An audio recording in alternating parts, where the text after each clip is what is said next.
Welcome to NocBro Nation. Welcome back, guys. Jarrell here. And I'm Josh, and we are here to have a podcast. That's right, It's been a while. It's been a while. Sorry for the last 2 weeks. I've been out sick. We live here in Omaha, Nebraska. The weather has changed. It's gotten colder. And I just got hit with something. I was so congested. I had a small fever. Nothing, not like a major flu or anything, but it sucked. Usually, we don't want to be around each other when we're sick, right? No, I mean, he's got kids. I mean, he gets sick too because he's got kids. I get sick all the time, because they're a cesspool and they bring it home from school. Exactly. Yeah, let's bring it home to mom. I can't tell you how many times I've had COVID because of freaking Bryson. Well, I've only had COVID once, and I never want it again. That was like a 3-month stretch because you got long COVID, didn't you? I had it in my lungs I had like COVID cough for months. I remember that. We even recorded once, and was it you had to stop, or I think you powered through it. I powered through it, but I guess I kept moving away from the mic, and then I would during editing I'd have to try to cut that part out because I had that cough sucked. And if any of you guys have COVID, if you know the cough I'm talking about, maybe it didn't linger as long as I have, but it sucked. It absolutely sucked. I thought I was gonna die because my temperature kept rising and rising and rising, and luckily I had ibuprofen or whatever to reduce the fever. And because if I didn't have it, I probably would have been in the emergency room because my temperature would have probably gotten over 102 or whatever. Dude. It's horrible. Yeah. It is Sunday, and we are here in our team gear. Yeah, it is cold, so I'm wearing this. This is actually the sweater that we got when we went to the Niner game. This is I got. This is the shirt that we got when we went to the Dolphin game. Dolphin game in Miami. Yeah, this is what we got in San Francisco. Yeah. We're from Omaha, Nebraska. Yeah, I'm a Miami Dolphins fan, and I'm an Irish fan. And we have been to, how many? We go to each other's teams. Games when they're in the surrounding area. So I think we've been to a Chiefs Dolphins game a couple times. Yeah. Minnesota Dolphins Niners game. Minnesota Niners game. That was with Brett Favre when he threw that last second touchdown. Dude. Bullshit. He only had 1 foot in. I still have to find that video. So I am going through all of our digital media, and I'm putting it all on a huge drive. Yeah. And I'm waiting till I find the video because I filmed it. Yeah. That last second touchdown of Brett Favre when he played for Minnesota against the Niners. Yeah. It was the third game in the season, I think. They were both 3-0. It was 20 seconds left in the game, something like that. Yeah. And he throws a back touchdown to the back of the end zone. Yeah. And the wide receiver gets his feet down. I don't even know who it was. Can't remember who it was. And I pan the camera over to you.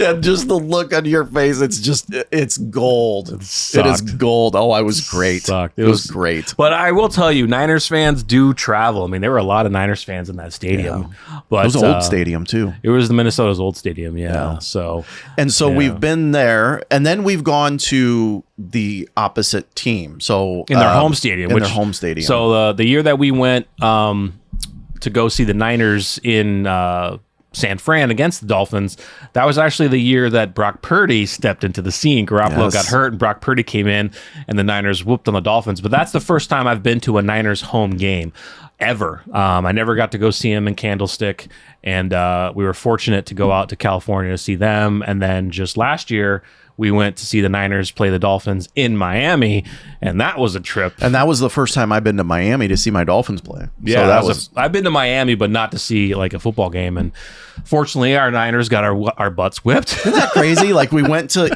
each other's stadiums, and they both the visitor team lost. Yeah.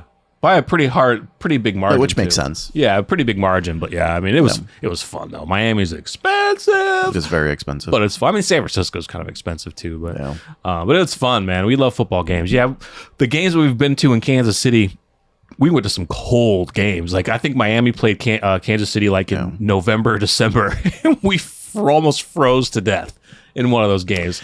And then I went to the Chiefs-Dolphins playoff game. That's right, you in did. 2023. Oh, that was super cold. Which was the coldest game recorded in history. And man, I tell you, I think I've told you this before, but I'll tell the viewers. We were 11 rows up from the sideline, and the only reason they were cheap tickets, and the reason why is because of the weather. Yeah. But we would go to the concession stand, and get a beer and food. And by the time we got down to our seat, the beer was frozen over and the food was worthless. It was cold, but it was amazing. I don't understand like how, the NFL allows these really super cold games to go on, because it's not just the players. It's the players get frostbite. Fans get frostbite too. I think there were 14 recorded incidences of frostbite in that game. You're putting the players at risk, but you're also putting the fans at risk. Yes, they're still willing to come out because you're not canceling the game. Yeah, but could you go back to like, oh, this is how it was done in the old days, so we're doing it. It's football. I know. That's all I hear, because you go look at like the 60s, 70s, and 80s. They had some cold games. They played in the snow. They played in anything. The freeze, the fog, where you couldn't see 2 feet in front of you. And now all these teams are getting indoor stadiums. Yeah. Or retractable domes. And I get it too, because a lot of the stadiums, like the city doesn't. They don't want it just to be a football stadium. They want the Taylor Swift. They want the concerts, right? Yeah. So I think Cleveland is even getting a dome now. Oh my God! Like a retractable dome? I don't know. I just know they're getting a dome. Wow. I can see it in cities like hot cities like Dallas, Arizona.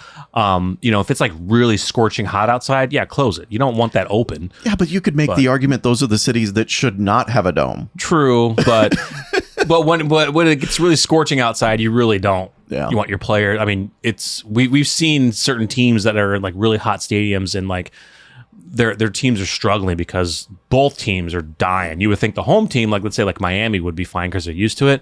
No, there's teams that their home teams they're dying because it's just so scorching hot. Not Miami though. Miami designed that stadium so that their field, their home side would always be in the shade, and the visitor would be in the sun. Yeah. And I think they've even shown it on a live broadcast. Yeah. They cut to the visitor sideline and then they show a thermometer, and it's like 15 to 20 degrees hotter on the visitor sideline. So when we were there, the majority of our seats we sat on the Niners sideline. So we separated. I put my son, my youngest son, because they root for the Dolphins. We're a Dolphins family. So my younger son and my wife sat on the Dolphin side. Yeah. Because they got better seats. A little bit lower. You wanted Bryson to be a little bit I further. wanted him to have a good bit closer. seat. Yeah. Then my oldest, who likes to hang around with me and Jarrell, went on the visitor side. And we were in the damn sun.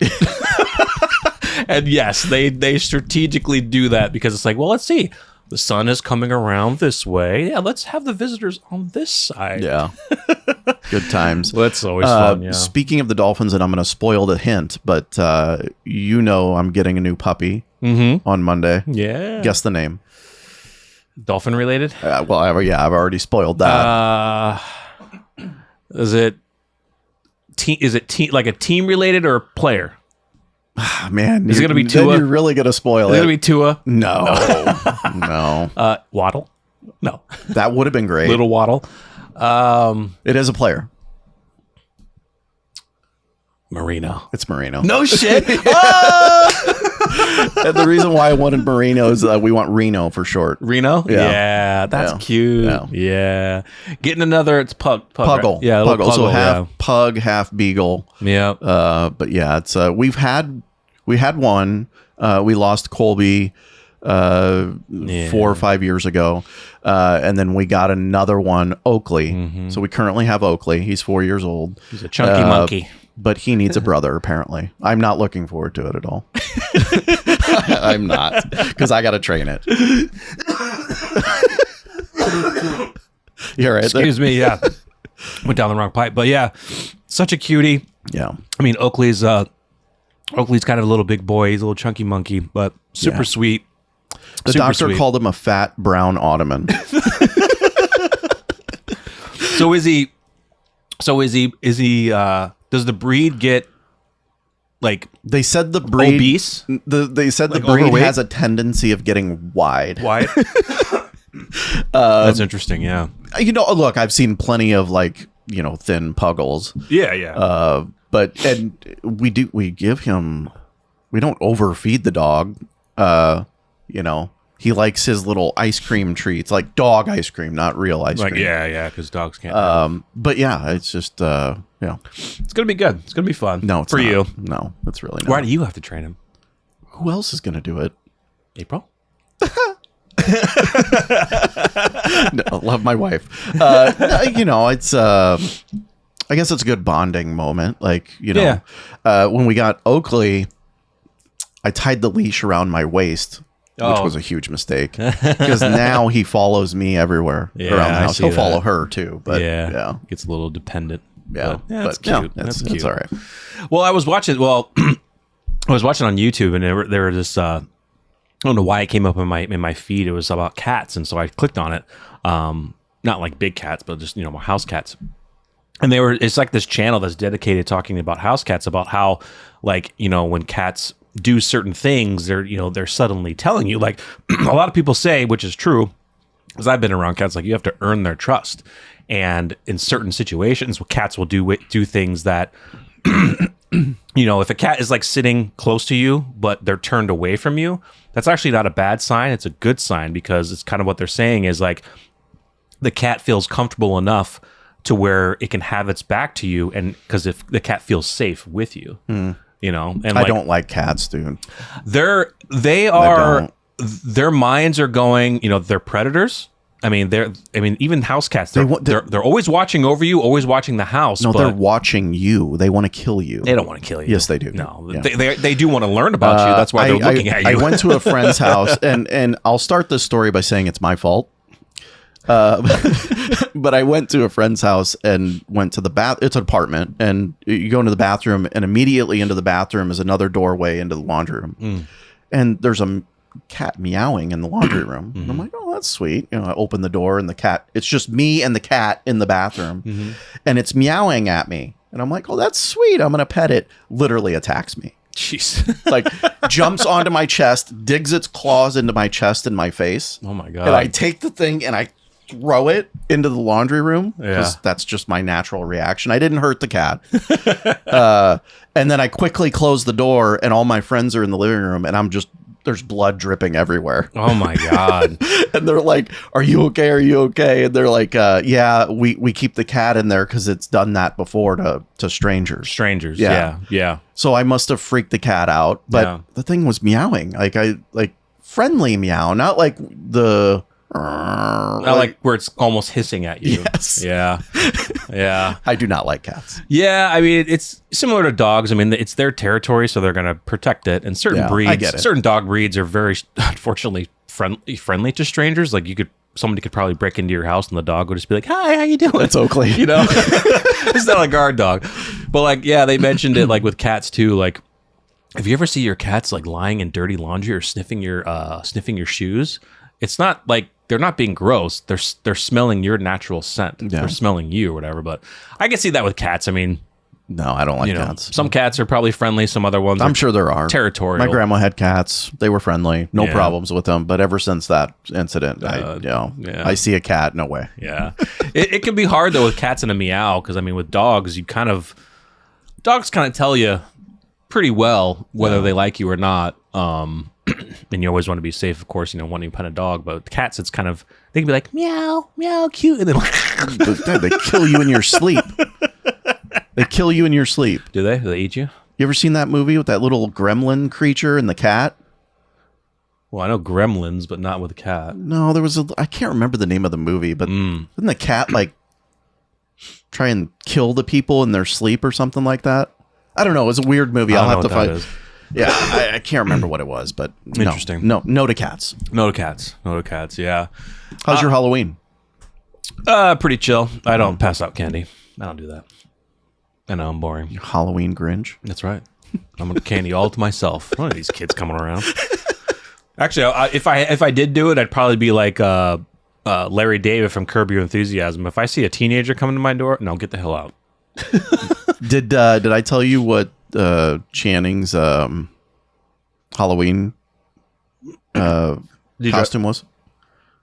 Oh, it was the were you guys doing kind of like an ESPN thing? No. So that was for my son's trunk or treat. We set up an ESPN booth, and him and I had like these on, but our other ones with the microphone for Bryson's trunk or treat. But no, Halloween that night, Channing went out with his friends. And he left with a Waddle jersey on. Yeah. Just a Waddle jersey. Yeah. he came back with a brown bag on his head and cut out depressed Dolphins fan because we're obviously not doing that well. Yeah. I'll send you a picture so that you could post it up. So he so you didn't know he was wearing. So did he wear the brown bag the whole time? That was his costume. I didn't know he was wearing that. He didn't know he was wearing it. No, when he left. I just thought he threw a jersey on because he's 15 and it's probably his last year. And he's just walking around with his friends. Walking around, yeah. But he was over his friend's house and was like, "You got a brown bag? Give me a brown bag." Yeah, that's funny. That's funny. Yeah, the brown bags are coming out for the Dolphins. Yeah, well, that's all right. Do you guys hand out a bunch of candy? Yeah, I mean, the neighborhood we're in is slower. I think we had like 30, 40 kids.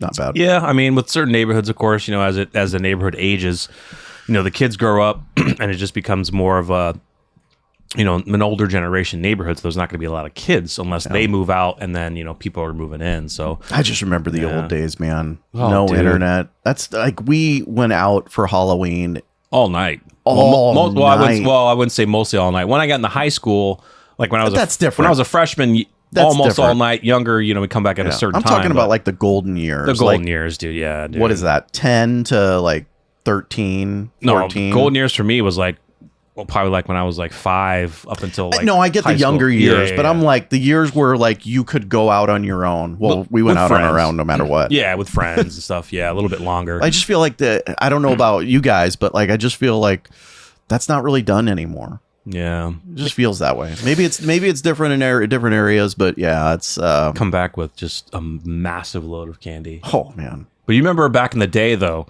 Back in the day, my parents, we went through all of the candy, and if somebody threw in like an apple or an orange, we threw it out because back in the day there were some evil people who put pins. They still pins that inside comes shit. up. That comes up every year on the news. Do you know what my son got? A potato.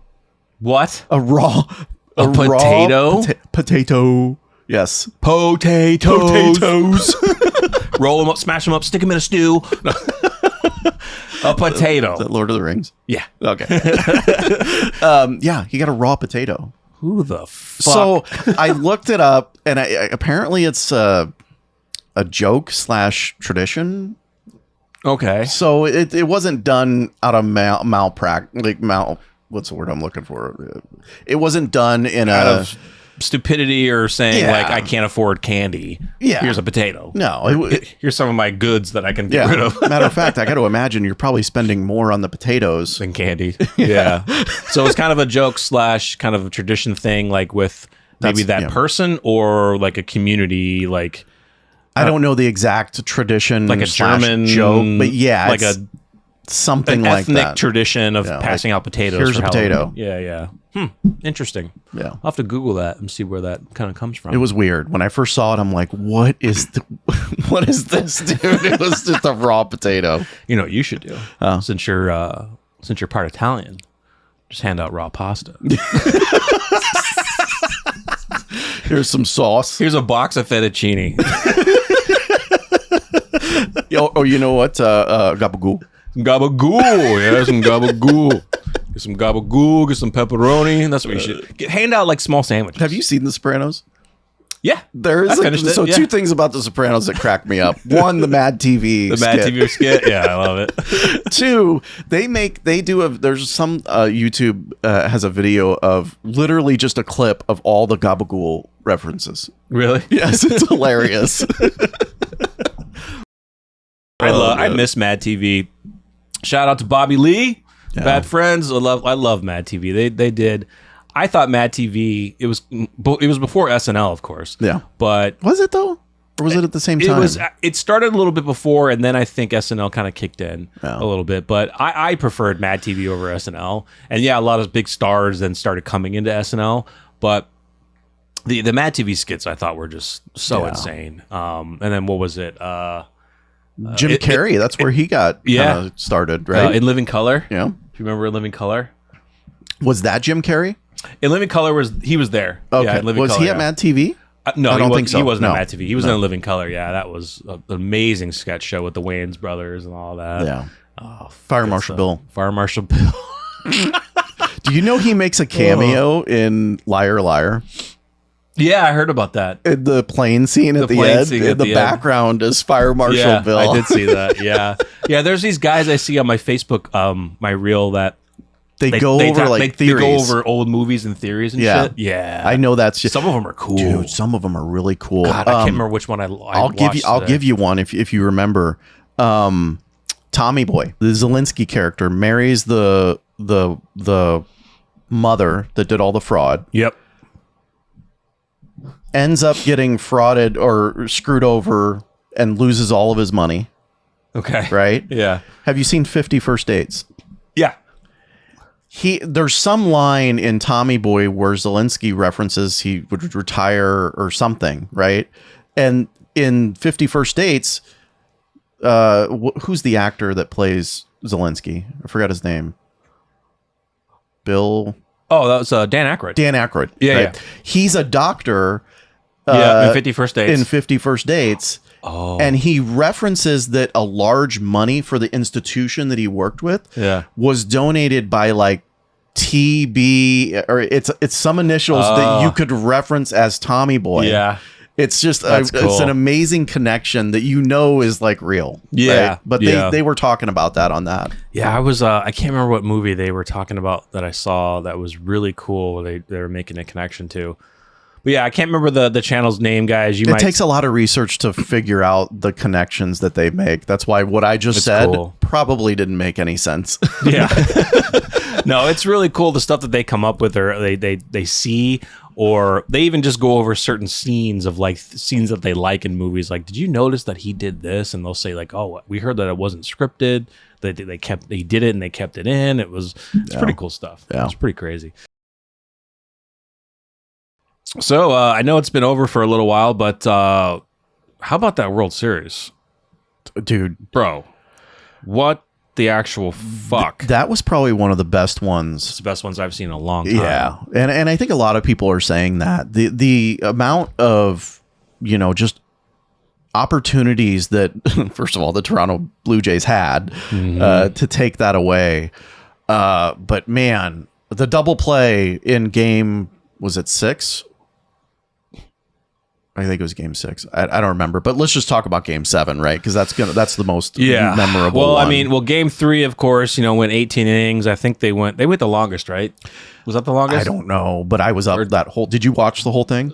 I wouldn't say the whole thing, but I started getting into it probably like towards the 8th or 9th. It was a work night, and I was up till like 1:45 in the morning. Yeah, I think because I know another game went 18 innings, but I don't know if they tied for the longest or they maybe slightly surpassed the longest. I'm not really sure. But we were rooting for the Dodgers. I love Freddie Freeman. I don't care if they won last year or not. I wanted them to win. Freeman, again. Ohtani, awesome. Yamamoto. But yeah, game 7. I mean, again, I think the Blue Jays, the Dodgers were down the whole game until the 9th. Yeah. And I was like, yeah, I don't think the Dodgers are going to pull it out. No. Ohtani hasn't been strong. I mean, honestly, the Dodgers have not. They weren't really. The Blue Jays were the better hitting team. The Dodgers weren't that great offensively. Ohtani really didn't pitch as great in the World Series games. He did in the other playoff games. He did pretty well, but Game 7, I mean, he was just getting hit. Well, I'll make an argument that in all facets of the game, Toronto, I think, was leading, except for. I mean, honestly, I think they even had him in starting pitching other than Yamamoto. Yeah. Because they were hitting off Snell. They were hitting Snell. Yeah. Like crazy. And so I think the only thing that killed Toronto was base running, to be honest, because that last play, we'll talk about it. Both teams left a lot of players on base. Just the decisions that the Dodgers general manager made, or the coach, head coach, to put Rojas in. Yeah. Put Pages into the outfield, even though I think Kike Hernandez had that catch.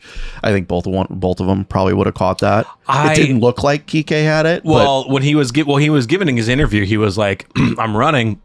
And I look over my shoulder. I have, he's like, I got the ball. I was going to get it. And then I get plowed over by my teammate.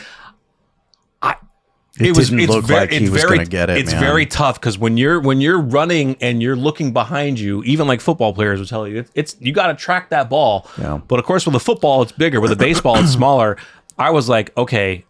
In a way, I was glad the center fielder came over because he had a better angle at the ball. Yeah. I honestly thought the game was. I was like, oh, this game's over. Yeah. He's not gonna. What a way to lose a game where you're gonna miss it and then that's it. Yeah. But Pa has, I think Pa has like was running at that ball like, I don't care what happens. This is my ball. I'm gonna get it. Yeah. So he has a better view of it than. And you see Kike go down and like he's down for a little bit, but I think he was more of like, this is awesome that he caught that ball. Well, he said in the interview, he talked about it. He was like, so I got bowled over like I was like a football player. I had my head down because I was like, oh, fuck, we just lost the World Series. We just lost it. And then he was like, when he came over to me, he said, hey, he's like, you got it? He's like, yeah, I got it. He's like, he popped up. He's like, all right, let's go. That dude is hilarious. Did you see his post? I want to apologize. Well, did you see what he did at the? He was like, I want to apologize to absolutely he did fucking no Conor McGregor. Yeah. But did you see his drunk interview in the locker room when they were celebrating? No. Oh my God, dude. It was bad. First of all, like they're walking up to him during the interview.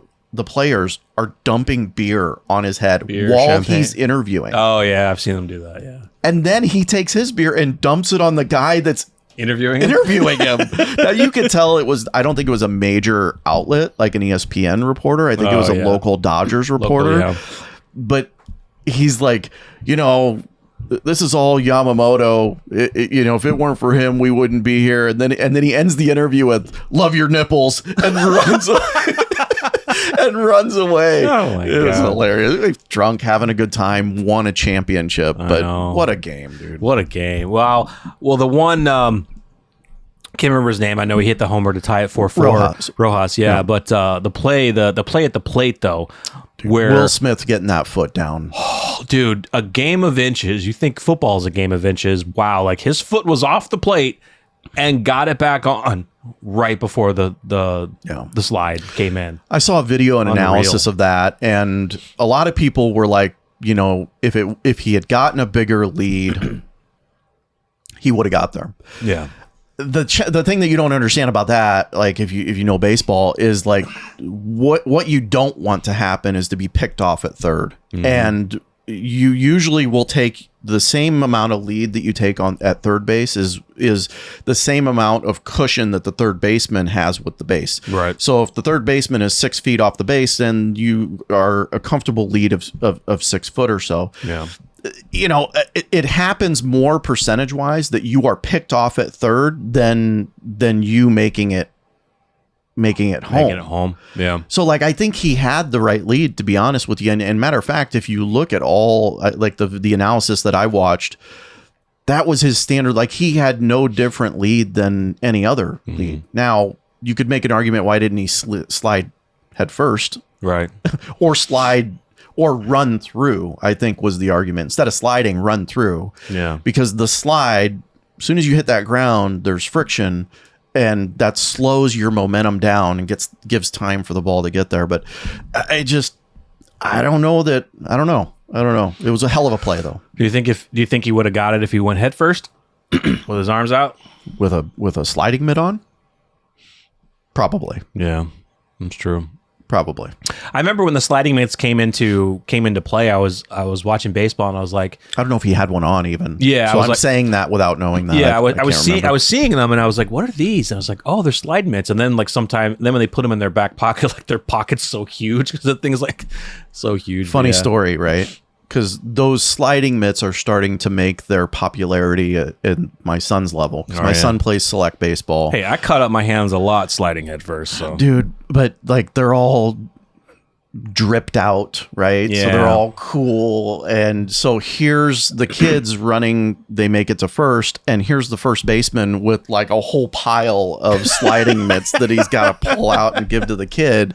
And then on top of that, here's the kid putting on their sliding mitt, taking a little lead, putting on their sliding mitt, getting ready to get picked off at first because they're not paying attention to the pitcher instead of putting their when they first started coming out, I think at 9U, we had 9 years old.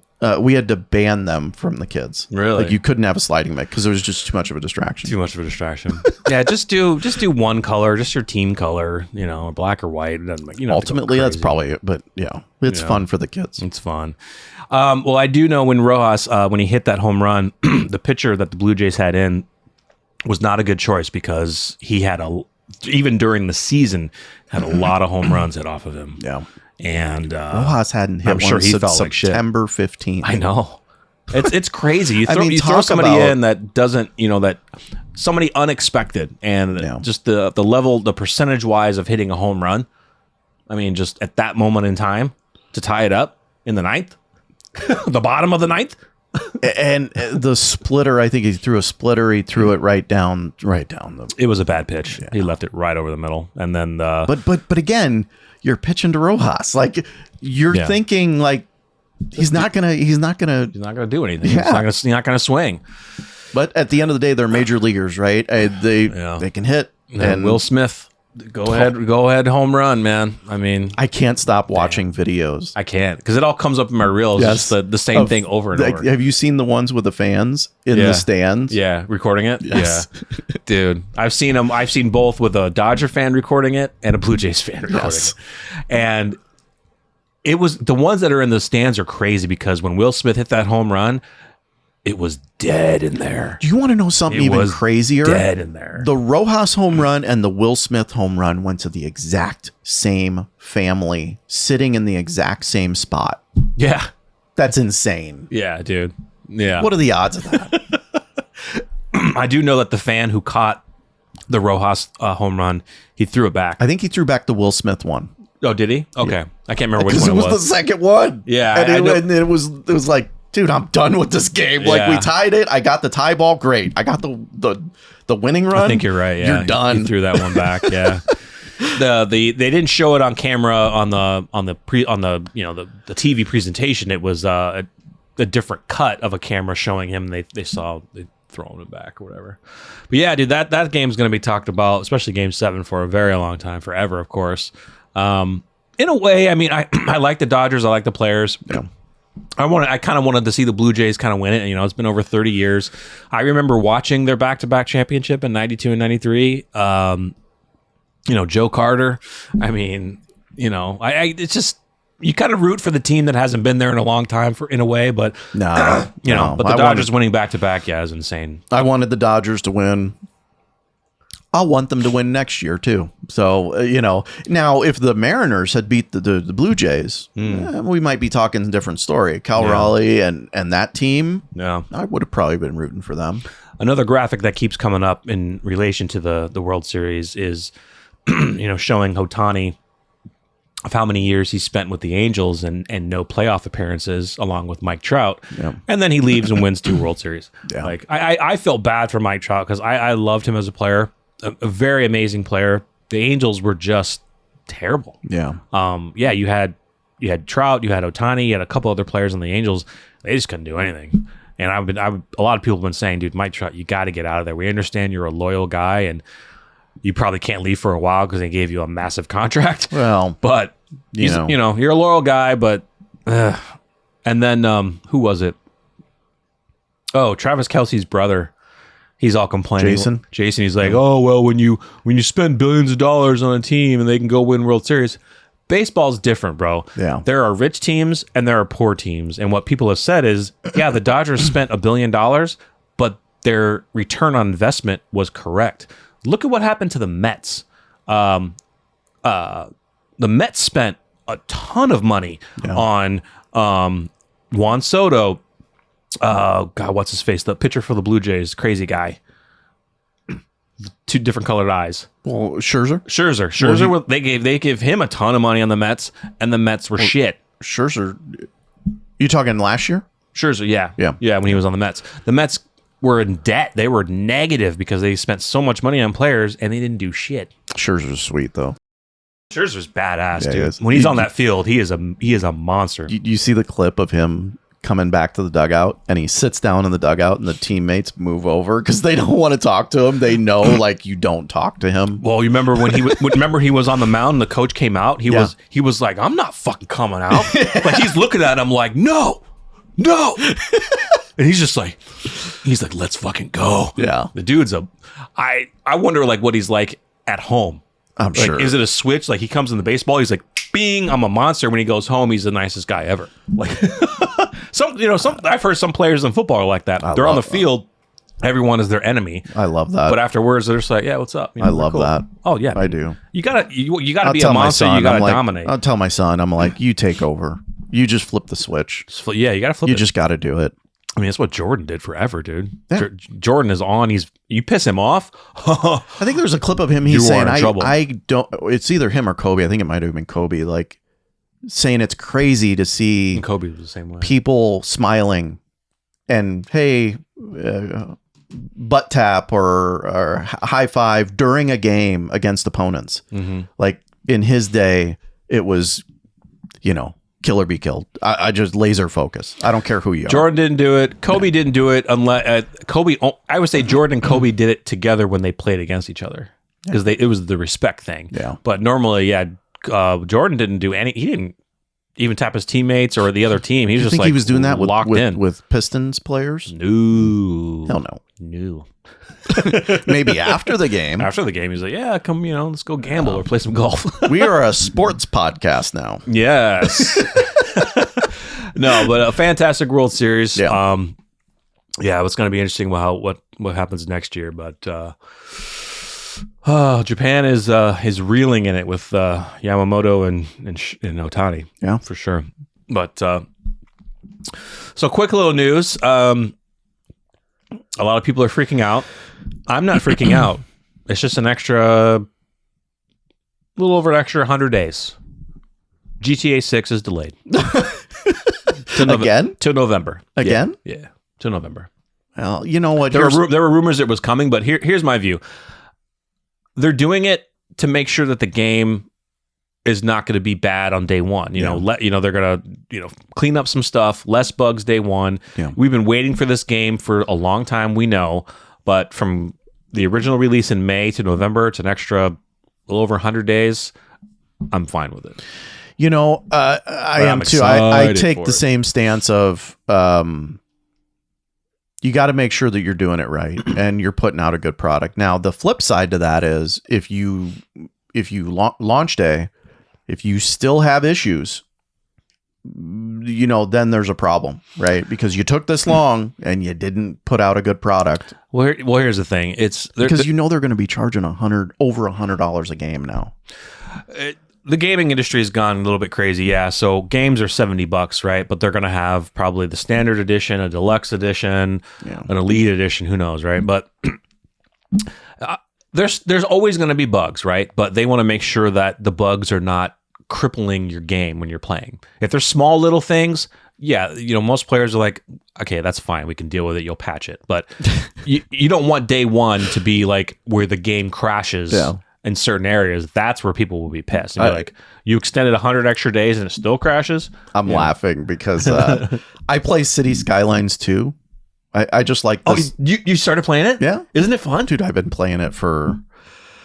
the second one took time. Since I got my laptop. The second one took time. The second one had problems. Yes, it did, dude. The first game is beautiful. The second one had problems, but they've cleaned up a lot. I'm laughing because they recently came out with a Bridges and Ports DLC. Yeah.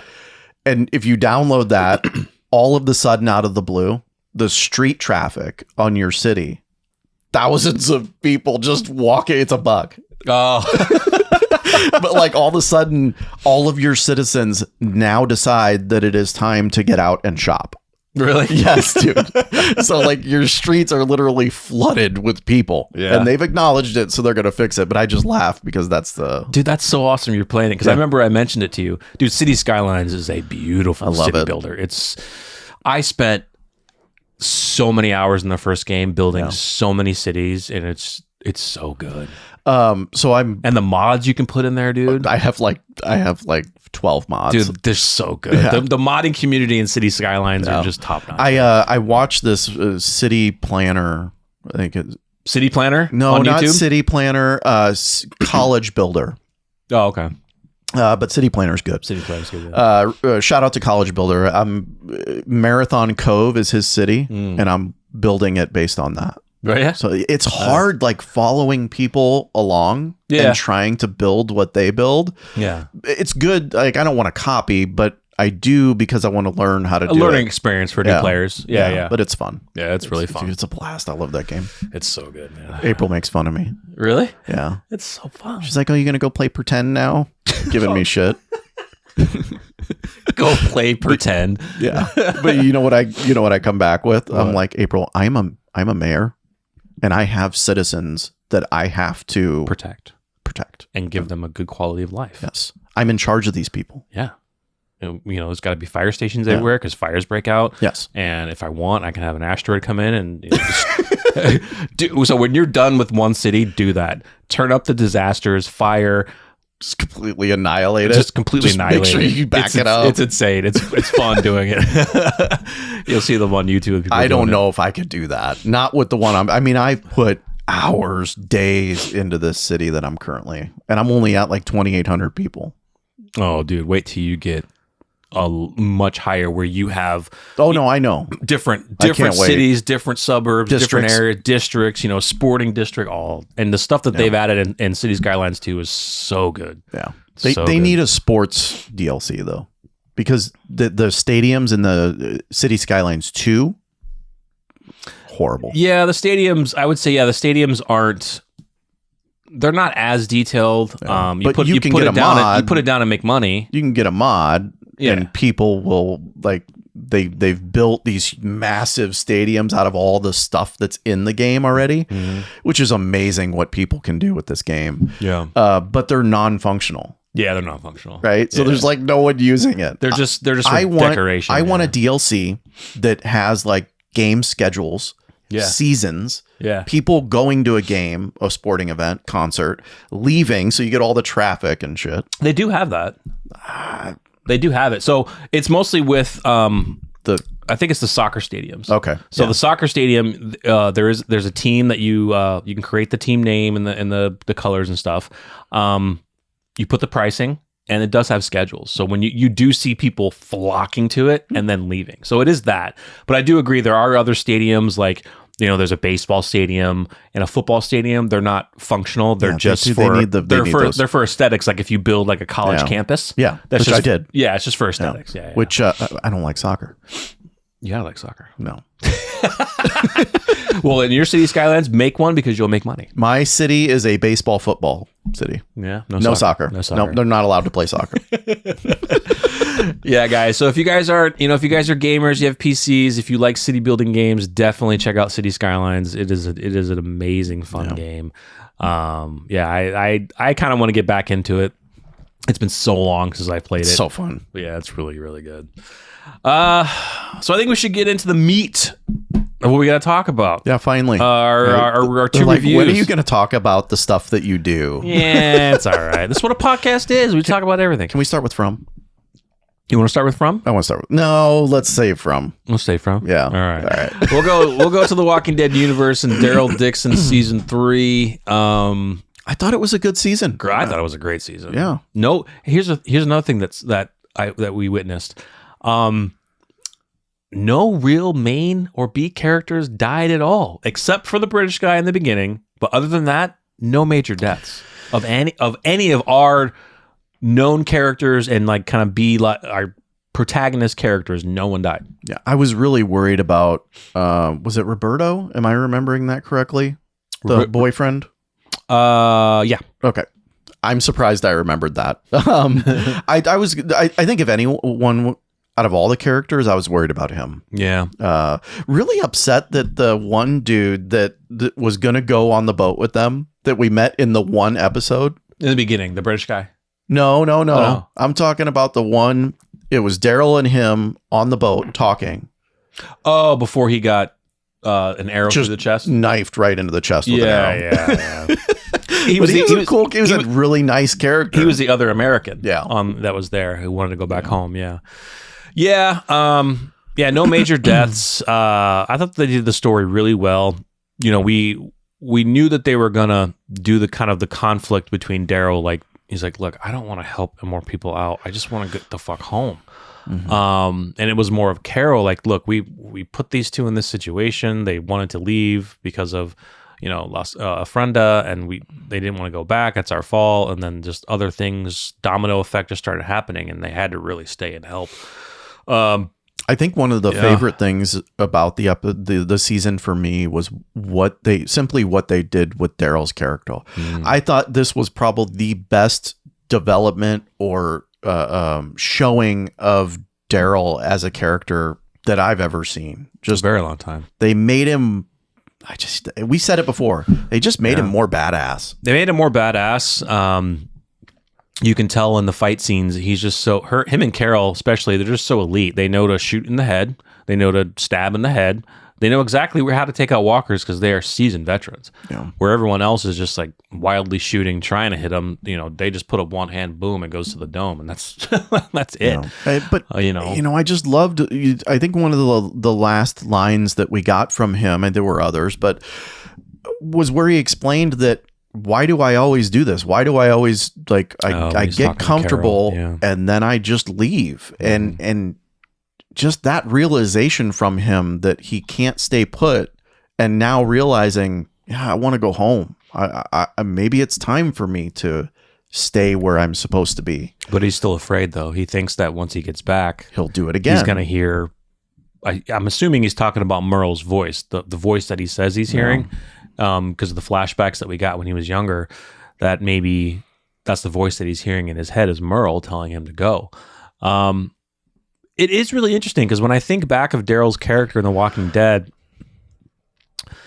in a way, and I think they're you could say fabricating that part of him, because in The Walking Dead, he didn't really leave a lot. He was always there. Yes, he's a guy who likes to, he goes out hunting on his own and he likes to do things on his own, but he didn't really leave the group.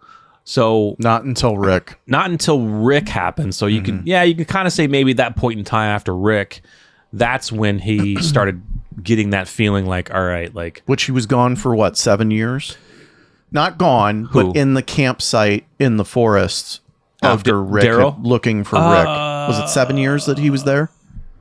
I think it was or a few. Not 7. Definitely not 7. Because the Walking Dead universe is like 12 total towards the end. A couple years, I think. Maybe 1 to 2 years. He was out there on his own because he was searching for Rick and he just wanted to be out there.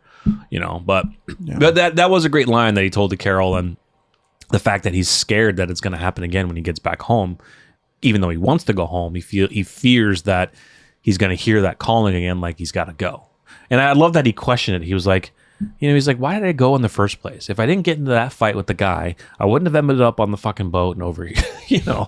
It's just, regrets and reminiscing, the choices you've made. Yeah. And I get it. Like, I think at some point, advice for the character is, and I think he even said this, when are we going to stop fighting? When is the fighting going to stop? Mm-hmm. And I think that's been said a couple of times. Like, at some point, we have to stop and we have to just enjoy life. Now, I know that's easier said than done because you have villains that will, make that not the case. But yeah.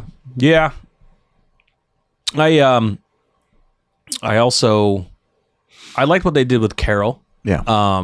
A lot of fans, and I kind of felt that way in season 2, that the only reason they killed off Isabel was because Carol was returning. I didn't like that, but we knew overall it was going to be a Carol Daryl show because that's what they originally pitched it to be. Melissa McBride wanted to take a break for a while, and at that time she couldn't travel to France to film, so they had to come up with another idea to keep this going, so they just went with Daryl. And then to bring her back in the mix, of course, is a great pairing. We'd love to see them. But I do like what they did with her character. I mean, they're giving her a love interest that she hasn't had in quite some time. But it's not just the love interest that's changed her. It's her being in that town has really changed her. And also helping Daryl out in season 2. It's also allowing her to begin to take away the pain of losing Sophia. Mm-hmm. of what happened in the tunnel at the end of season 2. It allowed her to really feel like, as she's talking to her daughter, like her daughter is saying, I forgive you. Don't blame yourself. You can't keep going on this way. And the other children that she kind of, in a way, adopted, and she loved those kids, and they died.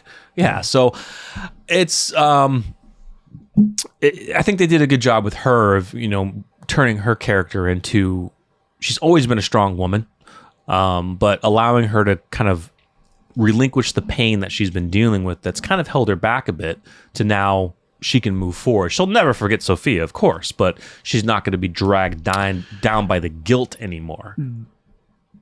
Do you think she stays? No. That would be insane. No. A surprise. That would be Carol crazy. stays. No. Yeah. I would say no, just because hopefully. We've got so many clips of her learning how to sail, right? That's done on purpose, right? They want to plant the seed that this isn't just going to be, we're magically going to make it there. Like, Carol is literally learning how to sail across the ocean. But it is an interesting conversation that, is what's his name ready to leave? Roberto's father. Antonio. Yeah. He said he wants to stay a couple of times. Now, I think they were ready to leave. They were preparing the boat, all of them, to go. They were. Yeah. They definitely were. And that ending sucked. That would be my only gripe about the season, was that last clip of Fede showing up at the boat. Yeah, his mom let him out. I know, course, but yeah, it just seemed it was bullshit. Like it didn't need to be there. Well, I was trying to think of, okay, what other way could they have destroyed the boat? They could have had maybe the banditos come back and fight them, and they burn the boat. That wouldn't fit either. But it fits with Fede. With he's had to. His mother didn't believe him, and then he's gonna persuade his mother. You could say it's a mother's love. She's gonna believe her son. So I thought it was believable, but it did suck that he just magically showed up there that quickly. But it just means we're not getting a Waterworld season next season. No, we're not. That would have been cool though, right? Movie. Like they're it was a terrible movie. It was a terrible movie. What made it terrible? The whole thing, dude. The whole thing was no. We'll get into that here shortly. Yeah. Was it him doing this in the ocean?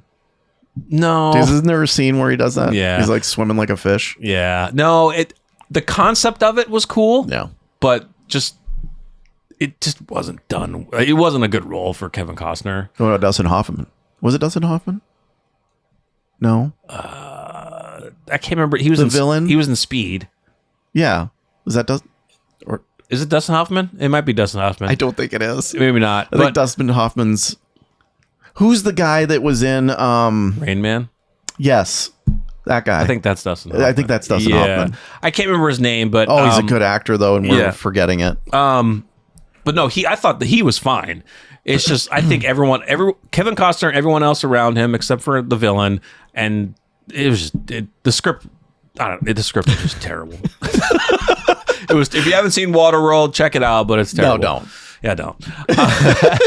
But wouldn't that be kind of interesting? Like they're making a way across the ocean. There's got to be some people that have decided you could make a villain to live in the water, only on water. Yeah, that could be pirates. Exactly. It's doable because you would think, okay, well, the dead aren't going to be in the water. So let's build a city in the water, like a Waterworld type thing. Yeah, yeah. But you could have like pirates and shit. Pirates, yeah. You know, basically you're just living in boats. Maybe confiscated. You could have like modern day pirates, a cargo ship, and then you could have villains that take it too far and want to be real pirates. Want to be real pirates, yeah. Like, yeah, yeah. Well, just think like you find a cargo ship.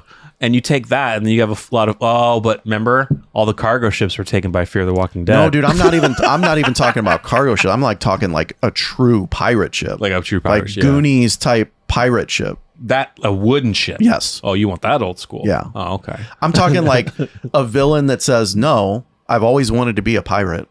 Yeah, I'm gonna take this to a whole nother level. I'm Captain Jack, and I'm gonna be a pirate." That's right. Yeah, no, it'd be feasible. It'd be interesting to see, but I don't think that would be. They're not going to do that. That would be a major surprise of Carol saying, "I'm not going back with you. I'm staying." But then Roberto and Justina will go because they want to go. Tell me this: what does she have back at home? Let's make the argument that she already knows that Rick's there. Okay. We should assume she does because of the timeline. So she already knows Rick's there. She's already had her moment with Rick. She kind of, from what we're assuming, she kind of attempted to tell Daryl someone's back, but of course they cut it out, and they haven't brought it back up yet. Yeah. If she was really trying to tell him that she's back. Continue. I'm just saying, like, what does she have? I mean, other than I understand she has loved ones, she has friends, but what life does she really have there that is settled? Yeah. Right? I mean, in Commonwealth, she has someone now that she loves. Right. And she can stay there. Now the question is, does Antonio want to stay there? With the Fede stuff that's going on. Yeah. But yeah, I would not shock me if we got an end of season shock that Carol's staying. Yeah. Yeah, next season is going to be interesting. Excited to see Kodron, to see how he can help out. Right, I forgot about Kodron. Yeah, Kodron would be cool. The stuff with Fede of, what they're going to do with him and the remaining people who are still following him, which, as far as we know, is just 2 more people. I hope. I want to see Paz. I really like that character. If that was the ending of her character, she did get a very sweet ending. She got back with the woman she loves. She has a kid, and then they can go off and live happily ever after. I did like that, but I'm just hoping. I really like the character, and I'm hoping maybe she'll come back in, maybe help out. I hope she doesn't die. If she does, we still want her to have a good ending. But if that's the end of Paz, great. That's fine. But it wouldn't shock me if that was the end of Paz. It's a happy ending. She got her family. Yeah. She's in a community that has thrived and survived. Yeah. I think one lesson we can all learn from this is, if you're royalty, don't put your back to the stage. No. Don't put your table facing the crowd and your back turned to the stage. Especially when you have walkers on strings and ropes. Right? Lesson learned. The stupid, here's the thing.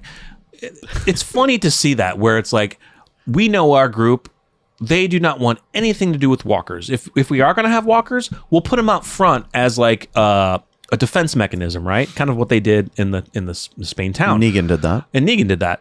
Why the living fuck would you allow them inside your building to dress them up as having a play, and one thing goes wrong, like what happened, you're all going to die. It fits the story, or it fits the perception of royalty. They think they're untouchable. Yeah. And that nothing like that's going to happen, and that their servants are loyal to them. Mm-hmm. So it fits. It does fit. It's just the stupidity of it. Yeah. So yeah, I excited for the final season. We all know what we're wanting to see and what we're waiting for. Here's a question. If Carol was trying to tell Daryl that Rick came back, if that was indeed who she was mentioning, does she tell him before he goes back, or do the writers make it a surprise where he's walking up to the Commonwealth gates and there is Rick standing right there? I think the fans want the surprise. I think it would be not done correctly if it wasn't a surprise, but it also doesn't make sense that Carol doesn't say anything. Yeah. She knows that Daryl has spent a large majority of his life looking for his best friend. Mm-hmm. She knows that he holds that pain. But just so why wouldn't she say something? Think of the anxiety of telling him before he sets sail. Because for one, you got to make it across that ocean. And the anxiety that you would feel knowing that information, knowing that I got to survive just to get back home. Yeah, but one could also make the flip side of that argument where it would lock you in. I have to get home. Keep you focused. There is nothing that's going to stop me true. and prevent me from getting home. Yeah, keep you focused. Yeah. So the story wise, it doesn't make sense that she wouldn't say anything. But from a fan's perspective, like we all want to see that shock on his face, the elation on his face, like similar to when they when he saw him that one time where he handed him his gun back and they cried together. Yeah, similar to that. Similar to when he saw Carol at Terminus. Oh yeah, dude. The head into the chest. Yeah. I get goosebumps thinking about how it's going to look. Yeah. And I tell you, man, I've been disappointed by this series so many times. If they don't do that right, it's a big moment for is it the biggest moment?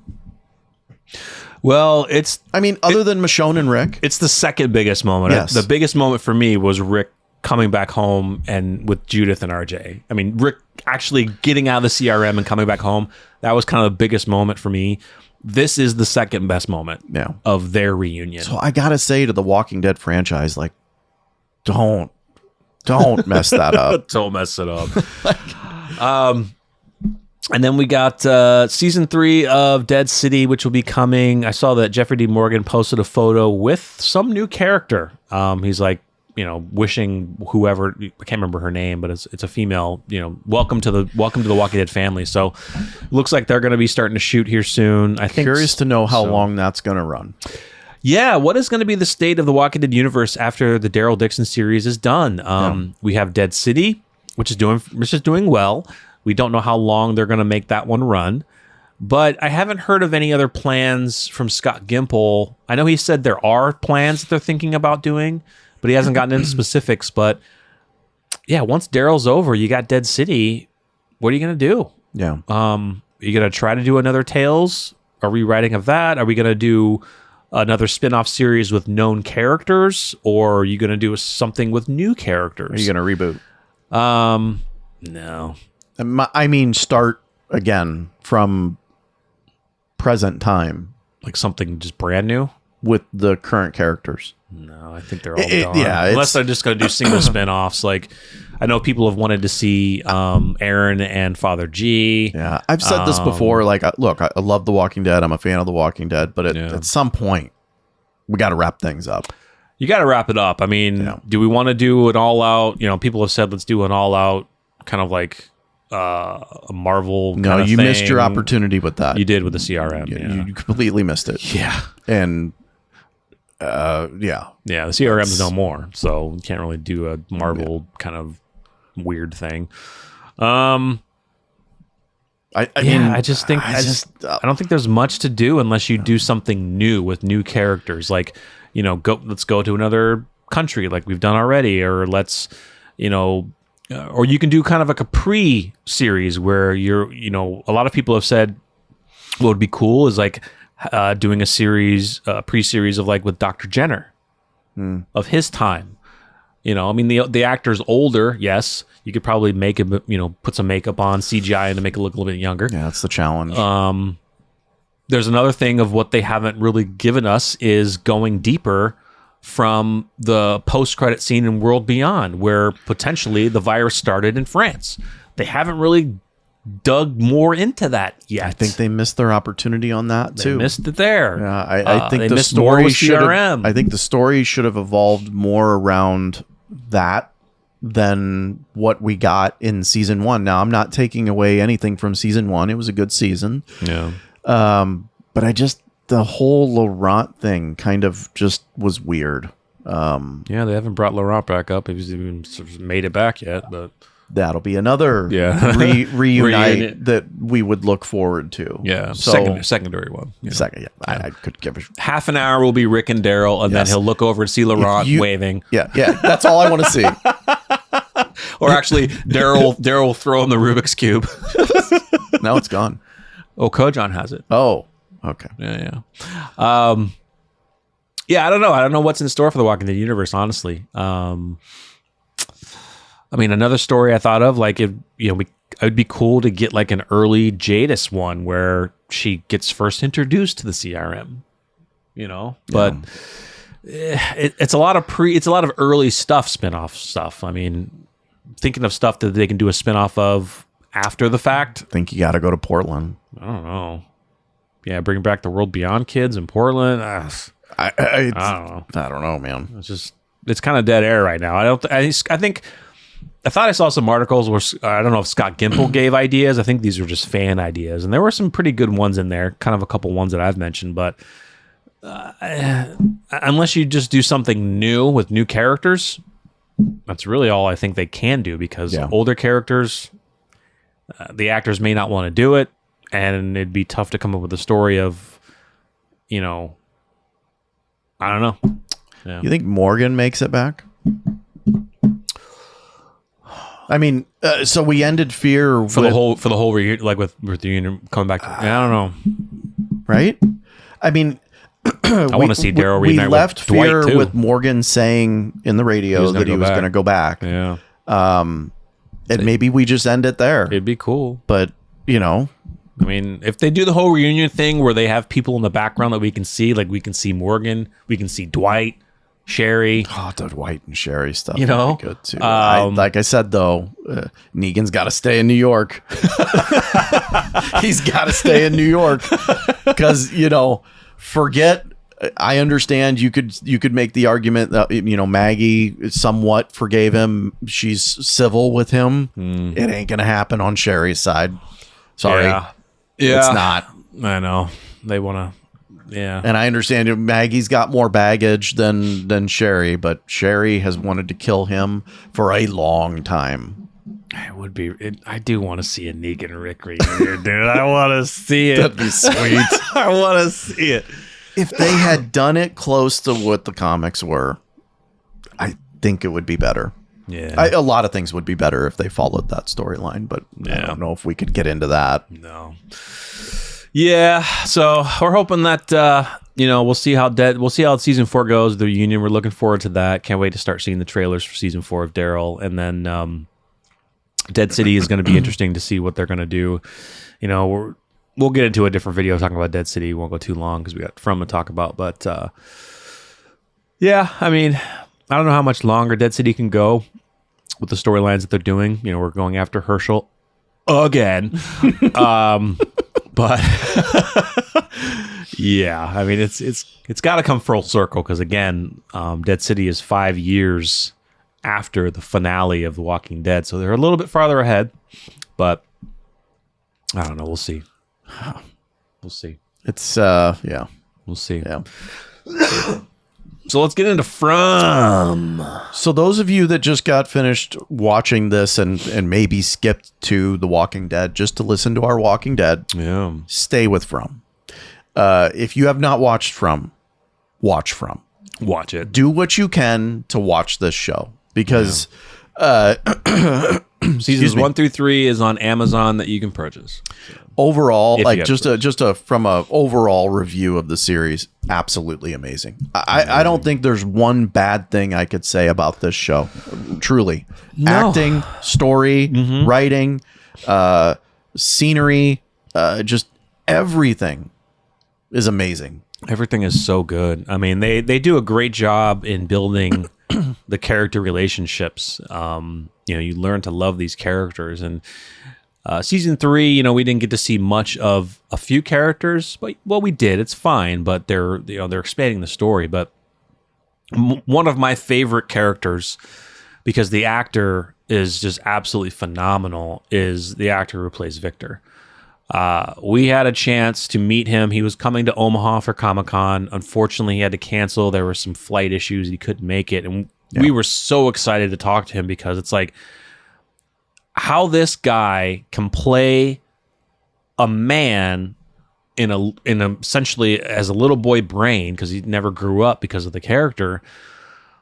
It's insane. The little subtleties that he does when he gets upset and his calming mechanisms where he's just going, like with around Tabitha, he does it, and around other people. And it's just amazing how this actor has been able to do this. And I'm wondering if it's more him doing it, like 100%, or if he was getting directions from the director of how to do it, or if he just came up and said, this is how I'm going to act because of this I'm an old 50-year-old man, but a mind of a child. Yeah. Well, I mean, just amazing. Let's just say that it was more on the directing side. Regardless, I say it's more on the actor side. I agree with you. I think so too. But if it was, I would say it's still amazing. Still because you've been directed on how to do something and you're doing it to a T. Yeah, like it's amazing. I mean, to me, it's between him. Boyd's my favorite. Boyd will always be my favorite. Just because I love the actor. Yeah, Boyd's great. He's been on quite a few shows and been amazing in every one of them. I think. Yeah. Boyd, I love Donna. Donna is just fearless, man. She takes no shit. Everyone there has seen death and heartache. And being able to push that stuff down and survive each day. Just thinking about what they had to do prior to them finding the talismans. They had to literally hide. They literally heard people being, torn apart. The entities screaming, doing their squealing at them, and then at some point they stopped doing the squealing. It's just so crazy, the evolution of that town. Yeah. Of how we haven't heard of how it originally. We haven't gotten scenes of how it was originally, of how far back it goes. We've seen 1800s, 1700s. It's crazy, but it's been a long time. It's been a long time. And the strange thing about that now is that after season 3, we've introduced an element of time skipping, time traveling, time warping, whatever you want to call it. It changes things. It changes a lot. Because they gave us a scene of it actually happening with Julie trying to come back and save her dad from the man in yellow. So I recommend, if for those of you that are from fans, go to Reddit and join. There's a From community. I can't stop looking at that. Yeah. And there's a couple ideas that I saw from posts that we'll talk about. But did you know that the man in yellow, I think that's what we're calling him, right? Mm-hmm. There's a painting of him in the opening credits? No, in the basement of all the paintings from Miranda's in Victor's basement of his home, his true home. Yeah. I remember the scene. I may have saw something in yellow, but I didn't, at the time. Yeah, I don't know if it was in yellow. I don't know. I believe there is a picture of him, a painting of him. I gotcha. Yeah. And that's insane. Yeah. And he was the guy, we're assuming, I know you mentioned it, he's the guy that was on the radio to Jim. Because the voice kind of sounds similar. Says the same thing. And he said the same thing to Jim before he ripped his throat out. Yeah. The wife should have never dug that hole or whatever. So what is even more interesting is the fact that he's able to daywalk. Because we're going to assume he's an entity. I have to assume that he's an entity. His eyes were completely glossed, like white. I thought they were black. I thought they were. They were black. Over. They were blacked over. Yeah. Okay. But here's the deal: the regular entities are not like that. No. So is he the main guy? Is he the one that started it all? Yes. Yeah. It's a question. Yeah, we won't know because we get into season 4, but and I love what we got from season 4 was 3. We actually got a lot of information. Yeah. From Fatima saying what these entities are, that they were previously parents. They were beautiful. It was beautiful. So they were all the entities that we've seen. They were part of the town, and they all had children. So, spoiler alert, by the way. Well, I got to assume that. Yeah, just throwing that out there before we go any further. Yeah, spoiler warning. So they were all part of the town. They all had children, and I guess the entities gave them a deal saying, if you sacrifice your children, someone gave them the deal. You will live forever. Exactly. Yeah, you'll live forever. So the children, most of the children, now the children are not the Akui children, from what we know.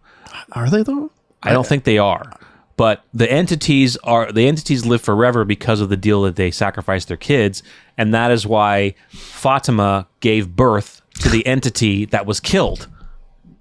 So it regrew again because they can't die.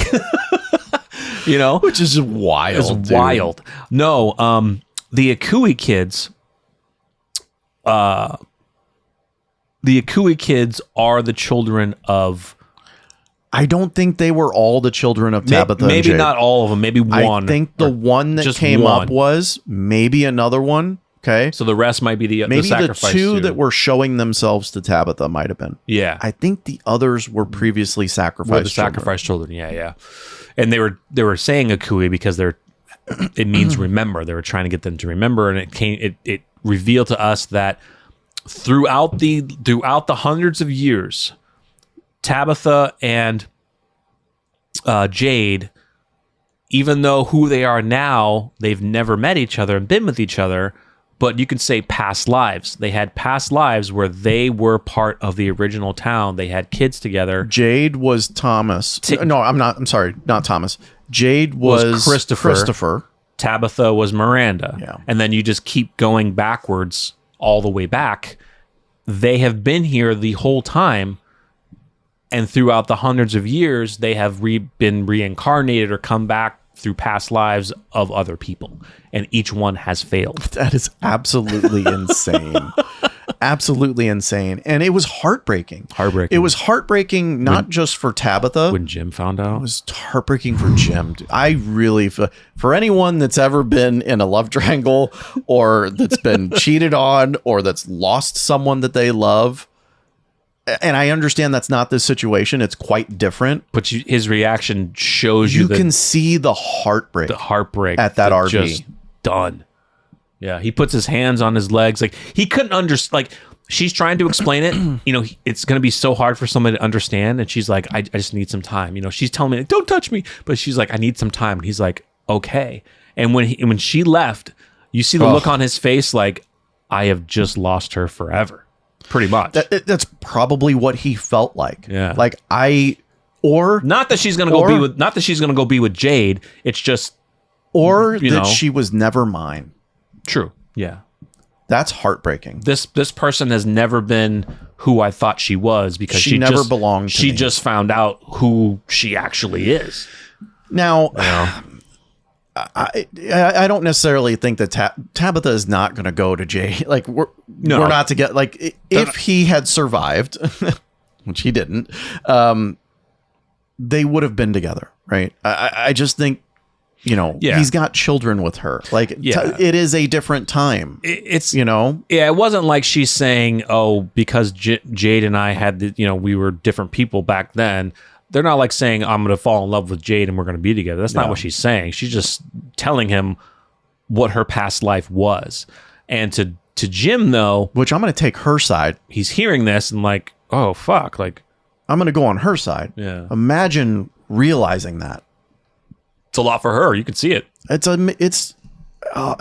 didn't see a lot of reaction we saw some reaction from Jade as he was explaining it, but not as much as Tabitha because they had to, tell that piece of it. She had to finish the explanation of what they were saying. Absolutely amazing. So good. This show does a good job of. I liked the pacing. I know some people. I saw some people in the comments. They were like, "Man, it's great," but I wish that they would have. The pacing would have been better to give us more information. But it's like, no, it's got to be a slow burn. It's a slow burn. It's you getting pieces at a time because you don't want to jump into a show and then learn everything about where you're at in the first season or the first couple episodes because then it makes it boring. It's like, all right, well, now we know why these things are happening. No, you get certain events that happen at different points and we learn about those events and they just keep building and building and building and crazy things happen. And I think the way they did it has just been fantastic because it keeps you on the edge of your seat. This is a show kind of similar to other shows that, you watch where you're like, all right, this episode's done. I gotta watch, I gotta watch the next episode. If you were binging it, like you're going to stay up till 5 in the, all night long because you can't stop watching it. That's what the show is like. I did with my son. Yeah, when you were rewatching it with him. I've rewatched the series twice now because my son, my 15-year-old, wants to watch it. Yeah, I rewatch it pretty much because when I'm editing it, so I'm rewatching the episode again. So, but the end of the show, Julie, now present past Julie, now present in or there in a present timeline. Different timeline. Her hair is different. Yeah, but there's two Julies there. Correct. She came back in the present timeline, wherever and however far forward she came from. We don't know what time frame wise when that Julie exists. But it's amazing that she is back trying to save her father. Yeah. From the events that happen.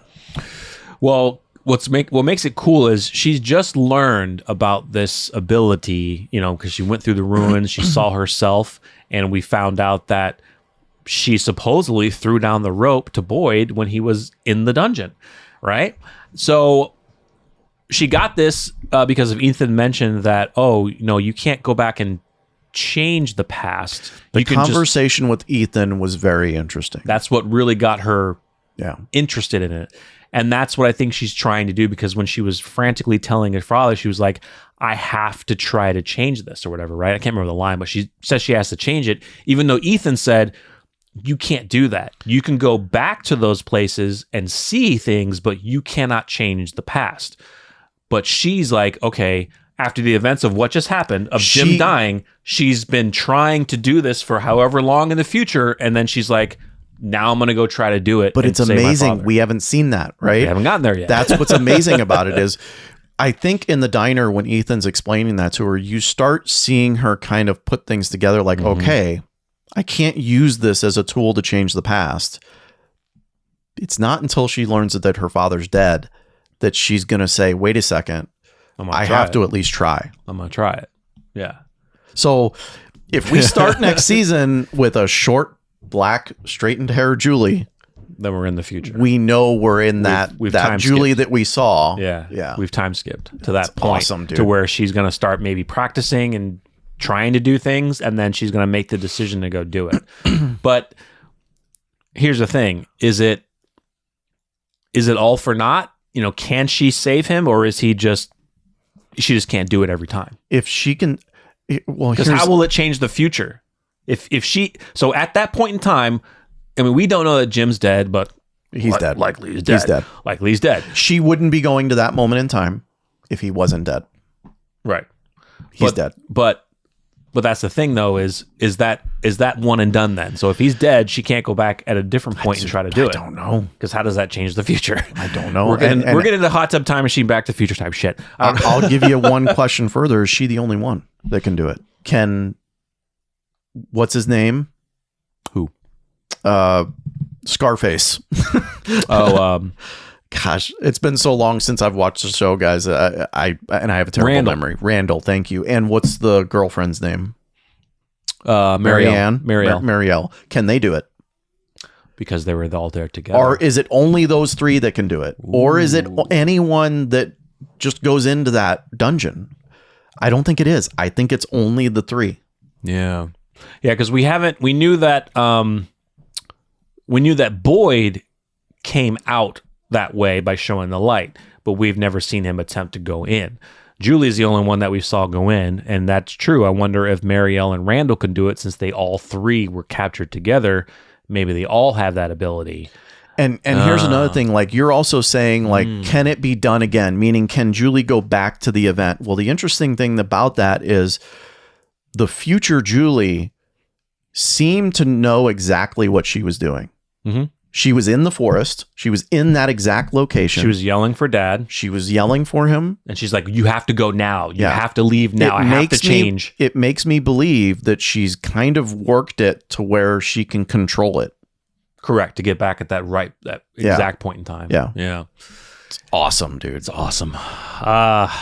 Yeah. The end of the season, the man in yellow is very intriguing. Is he the father of it all, the beginning of this all? Who knows? We'll find out. And again, I just keep going back to the timelines. Like, what else about the timeline are we not thinking about?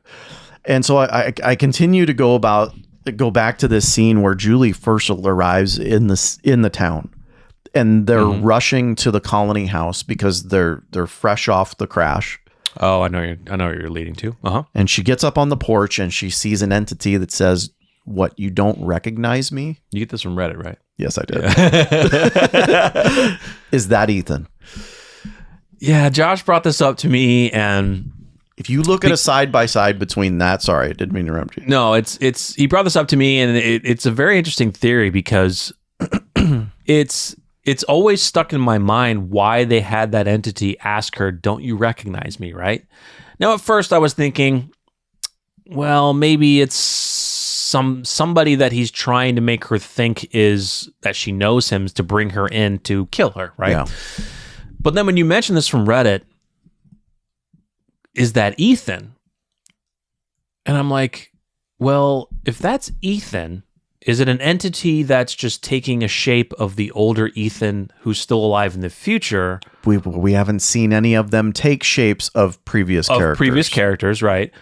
Or did somehow Ethan get killed, and that entity, I don't know if they can travel through time either. You know what I'm saying? Like, it's weird. It's weird. He would have, like, let's go on the theory of how you become an entity. You become an entity by sacrificing a child, right? Yes. That's how you sacrifice a child. I mean, now I don't does an older Ethan? Do you think the older Ethan looks like the actor? Dude. A little, an older version of him. Yeah, you could probably say it does a little bit. I mean, you could take any character with black hair. True. Yeah. And make him look like Ethan. Yeah.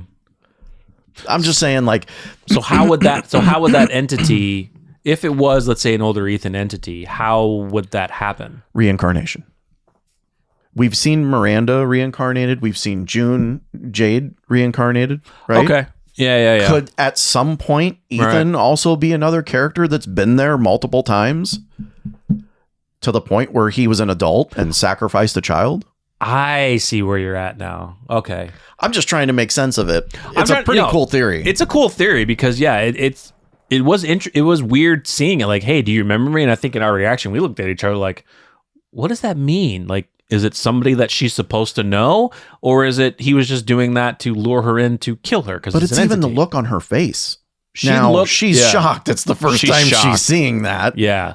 Yeah, but that has always stuck with us since season 1. Yeah, for sure. Yeah, it's just cool stuff like that that people have thought about. There's a lot of other theories out there. I'm sure. Fuck, it's insane. But that's what I love about the show. That's what I like about the show. Yeah, you can come up with these theories and try and make sense of them. At the end of the day, like nothing makes sense right now. Yeah, we don't. Excuse me. Because we purchased the 3 seasons on Amazon Prime because the seasons were already over and we were catching up. So now that we're caught up and season 4 is coming and it's on MGM Plus, which is a streaming service, which we're gonna have to buy. We're gonna have to get. But yeah, we don't know if they release it all at once or if it's a week by week. I'm assuming it's gonna be week by week. That's what I'm assuming too. That'd be awesome. I mean, either way, we're watching. Well, sometimes we put in a double episode. Sometimes we do. Because you and I like to watch the penultimate and the finale at once. Yeah, but I don't think they're going to. We'll just wait a week. We don't know their schedule. Yeah, we don't want them to wait a week. That's true. That's true. Yeah, we'll have to see how the scheduling works. Or if you guys already know who have MGM Plus and watched it through there, let us know if it is week to week or if they just release it kind of like Netflix all at once. But I'm highly assuming it's going to be week to week. But yeah, we'll be getting MGM Plus just for From. It sucks that they do that shit. There's also another. A lot of people in the forum are like suspicious of Donna. Really? Which is crazy because Donna seems like a pretty straight, but nothing bad ever happens to her. Are you also seeing a lot of people in the forums who are still suspicious of Victor? I've seen that in the comments. That people are still suspicious of Victor. I have been. Yeah. But it's kind of calmed down with his father. I'll tell you this. Yeah. I think his sister's still alive. He says that he's got pieces of her in that grave, but he couldn't recognize her. He couldn't recognize her, yeah. I think his sister got out. I don't know. I mean, I think what happened was the mother died. A girl her age. But The mother died at the tree. The sister had made it to the mother. She was hiding. They were together. I think the mother pushed her in the faraway tree. Well, we didn't see that from the scene that we saw because we saw the mom. Well, they're going to show us what they want to show us. Right. It could have happened before. True. I mean, we saw her running up to the tree, getting there, and then she immediately got the Joker smile and killed her. The only question that you would ask is why didn't Miranda or Tabitha tell Victor, right? Because she saw the vision. She was Miranda. Yeah. That's the only argument you could make against that is why didn't she say anything to Victor that the sister was still alive? Yeah. Well, at that time, because she's seeing the vision, she just couldn't say anything. She was like, I gotta get, she was just bawling her eyes out. Yeah. But you could tell when she saw that, she reached her hand out to Victor and she was wanting to hold him. Oh, it's just these little subtle things that you see.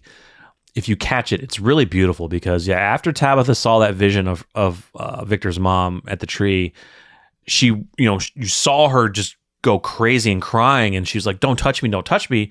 But then as it was coming to, fading to black, she reached out to Victor and was like holding him because she knew, like, it was, I just saw your mom be killed, and I have to reach out to you. Oh God, season 4. It's so far away. I remember I think I saw it in my Instagram feed or Facebook feed where the actor who plays Boyd, what was it? What was he opening? Was he opening like a message in a bottle, or he was cracking open like a talisman, and then he opened a piece of paper. He's like, season 4 coming soon or whatever. So yeah, no word right now of when season 4 is coming. Let's assume, are they still filming? Late spring, early summer. That I don't know.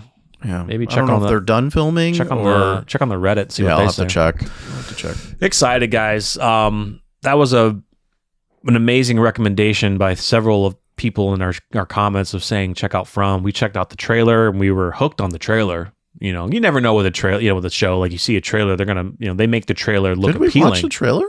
We watched the season 1 trailer, yeah. We did. We reacted to the trailer. I don't remember. Yeah, because that's how we got hooked into it. We watched the trailer and we were like, oh yeah. Because the trailer explained what the show was about. Because we saw the grandmother in the window. The grandmother, we explained what the show was about, and we're like, this sounds fucking cool. Let's check it out. And we've been hooked ever since. Oh yeah, nonstop. It's just it's so good. I just remember a couple of reactions. I'm like, this is episode 3.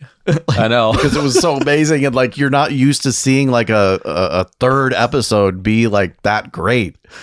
At least from The Walking Dead. No offense. Yeah, I wonder if you guys. It'd be funny if someone already did it, but it'd be funny to know how many times throughout our reactions we're like, "What is going on? What is happening?" Yeah. It'd be so many times because that's pretty much what you're saying throughout season 1. I think the funniest moment for me was when Sarah knifed that guy in the neck, and you're just like, this girl's psycho, and I'm like, yeah, duh. That's fun. That's good that we brought her up. She's one character that I think she completely redeemed very herself. Very appealing. Yeah, I think she completely redeemed with what she did to Elgin. Oh my god, Elgin's gonna have one eye. What are they gonna do with him? I don't know. So here's the thing. In all honesty, I mean, you could say Elgin was a victim. He was coerced into doing this. He didn't truly know what Fatima was going to give birth to. He just thought it was going to be a baby because, again, he was being told that they were going to be set free. He was being promised kind of what happened to Sarah. You do this, you guys can all go home. It was all a trick and a ploy. Yes, he locked her away. He wasn't very forceful with Fatima. He wasn't really like forceful at all. Yeah, he dragged her back, but it wasn't like a forceful drag because she didn't have a lot of strength. He was still very kind, but he was manipulated. He was manipulated. I initially thought like you, where he's kindly pulling.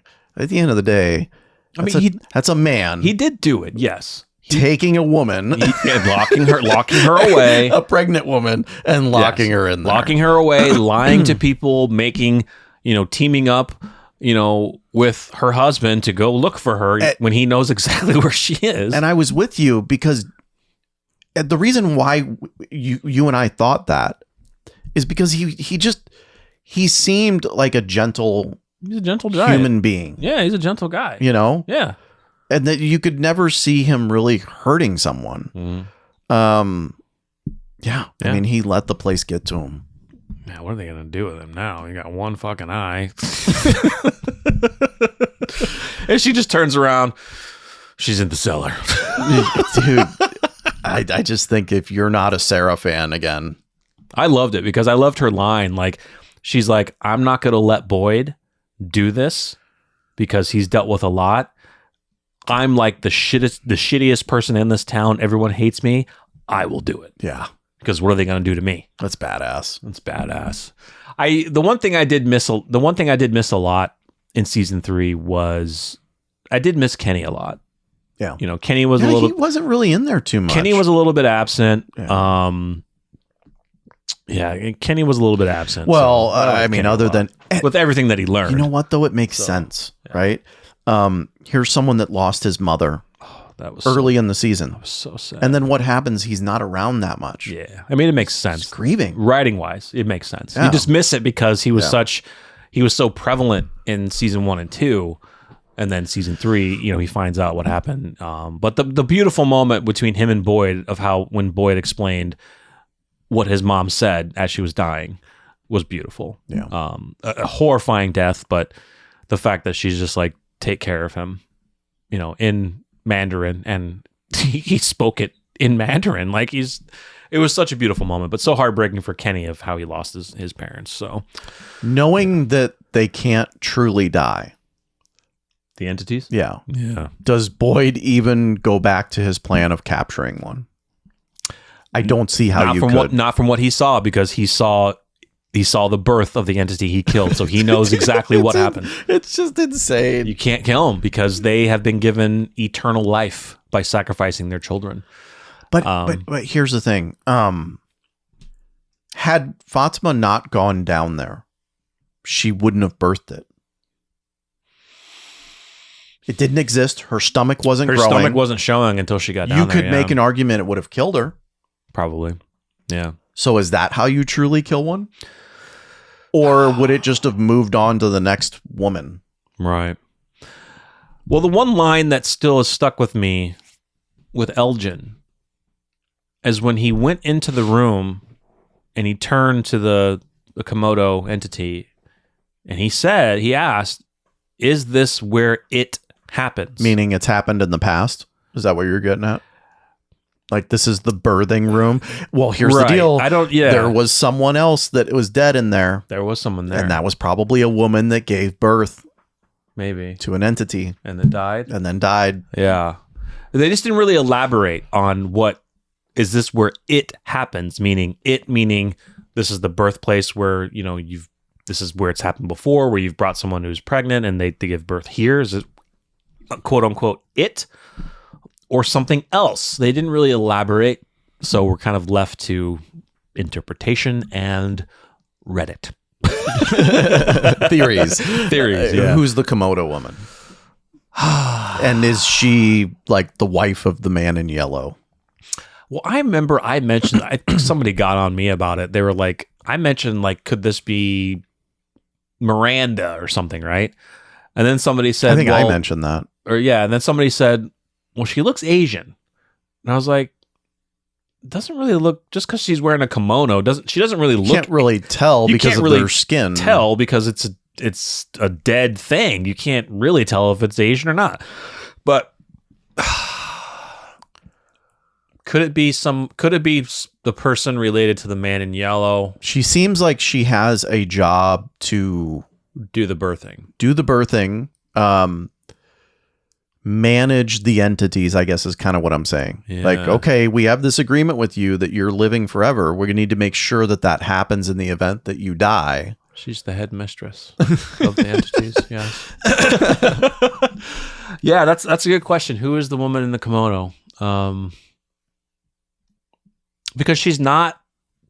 Because look at her. She's not like the other entities. The other entities have human faces. Boyd saw her too. She is not a human face. What's interesting is that she took almost a permanent physical form in that tunnel, or in the birthing room, all the way down to the tunnel, where in the colony house, she was like appearing and not everybody would see her.